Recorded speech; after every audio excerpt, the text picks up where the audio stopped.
I'm gonna do two things that I've never done with you on the channel. One, take you out to Petit Manan Light, and two, do it with friends. Petit Manan Light is an offshore island, about 1.5 miles offshore. It's a pretty tricky crossing, not something I would normally do alone. And when a friend reached out yesterday and said, hey Steve, do you wanna go paddling tomorrow? I'm in the area. My first response was absolutely. My second response was like, oh crap, I was gonna record an episode.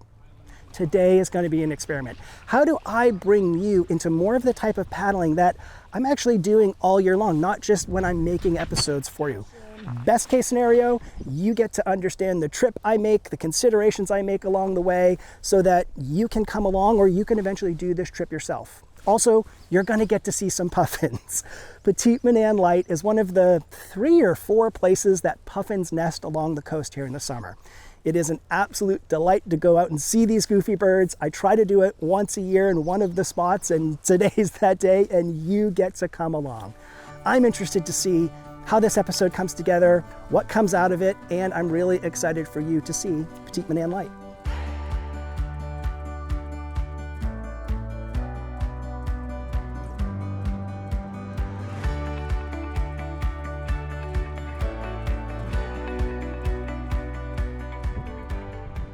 Let's get it out of the way. This is another new to me boat. This must be the summer of me paddling different boats. My friend Nick, paddling right behind me here, designed and built this boat. This is called the Petrel. He's selling them through Bold Coast Boats. There are a few models, all capable sea kayaks. I'll put a link in the description. Go check out what he's doing.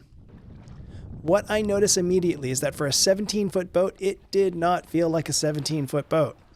Kept waiting for the sluggishness that you sometimes get with a longer hull. It never came. It's agile, it's responsive. It was a genuine joy to paddle. Nick, great job, and thanks for letting me take it out today. Speaking of Nick, today I get to paddle with him and John. I don't get to paddle with either of them very much, or with many other people, honestly. And lately, I've been wondering what that's been costing me. We launched from Corea, Maine today. A new approach to Petit Manan from the west that none of us had ever paddled before. The idea was to leave Sand Cove and move along the Sally Islands on our way out. Potentially sidestep some of the slog through Pigeon Hill Bay, the more traditional route. But this route comes with its own considerations. You're exposed much earlier on in this route, and you need to have a plan to navigate the notorious Petit Manan Bar. It's an enormous shoal connecting the point to the light that, when conditions are right, creates some serious breaking water. We'd be watching that closely as we moved out today. And all along the way, looming on the horizon, stating its presence, is Petit Manan Light. Impossibly tall, impossibly remote, standing against the North Atlantic like it owns the place. But first, who can pass up playing in the Sally Islands?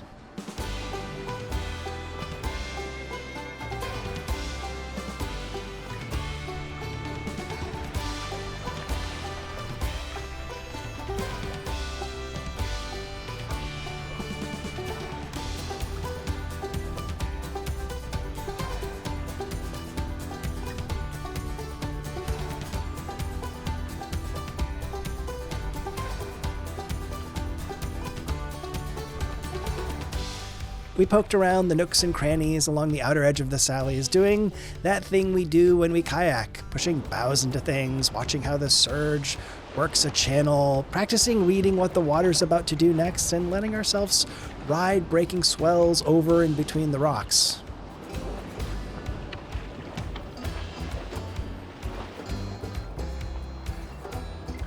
But as we worked our way towards the outer end of this island chain, we started to glance north and didn't really love what we saw. The weather system that was forecast for later that evening was building earlier than predicted. Not dramatically, but enough to get our attention. So the day has changed, and we are not about to make a crossing out to Petit Manan and be that exposed for that long. So this is a Explore the Sallies day. The storms continued to build up and down the coast. We were cautious that things could develop over the sea in ways we couldn't predict. And putting ourselves a mile and a half offshore as that happened wasn't something any of us were willing to do. So friends, you're not going to see any puffins today. I'm sorry. This is a 0 puffin day, but you are going to see the Sally Islands. I've paddled the Sally Islands a few times, always on my way somewhere else, always noting them and always meaning to come back. Today was the day that I actually got to stop and say hello. Aside from the impending storm, the conditions were gorgeous. The wind was down and the swell was running 3 to 4 feet. Plenty of water to make it interesting and plenty of water to get in and around things.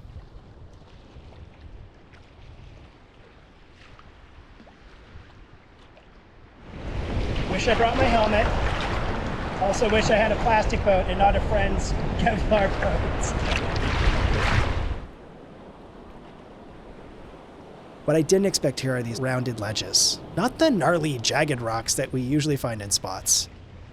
Everything felt somehow as forgiving as a rock could be. And with deep water on the far side of the feature, it's a place that invites the willing kayaker to come and play and rewards them with a great day. What did not reward me, though, was forgetting my helmet.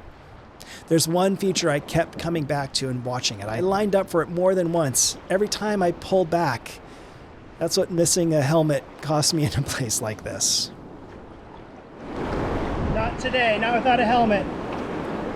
There are also these great waves that build up on the south end of the island chain. As I was paddling through, John stood up on one and looked like he was about to launch into space, and I went on right behind him. I don't think I had the ride that he had, but I definitely had that feeling that this thing could break over on top of me. Even with that run I couldn't make, and even with some features I chose not to go into, something happens when I'm in water like this. The features change as the tide moves. The mood of the channels and the slots shift from swell to swell. You find a pocket of water that's doing something wild and you just sit in it. Confident and small, or minuscule at the same time. I feel it every time I'm in water like this, and I don't know how to explain it any better than that.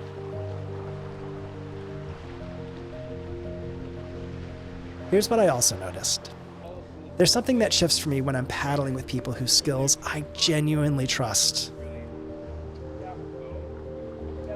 The alertness I carry and should carry just settles a bit. We also just talk the way paddlers talk when they're away from everyone who doesn't get it. Nerding out about conditions or technique or gear. I forget how much I miss that kind of conversation. And being in it today was its own thing, separate from everything else the water was doing. 2 hours passed, then 3, then 4. I didn't think once about the lighthouse we didn't reach.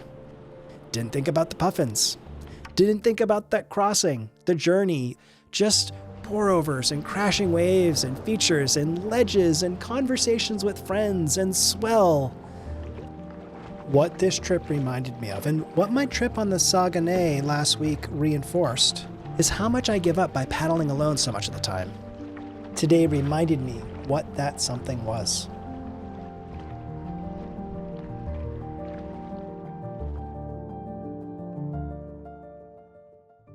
Eventually, the weather, getting worse and worse, made the decision for us, and by the time we'd worked our way to the southwest end of the Sally Islands, we all knew it was time to head back. We picked a line that kept us close to shore just in case we needed to get off, and made our way back to Sand Cove.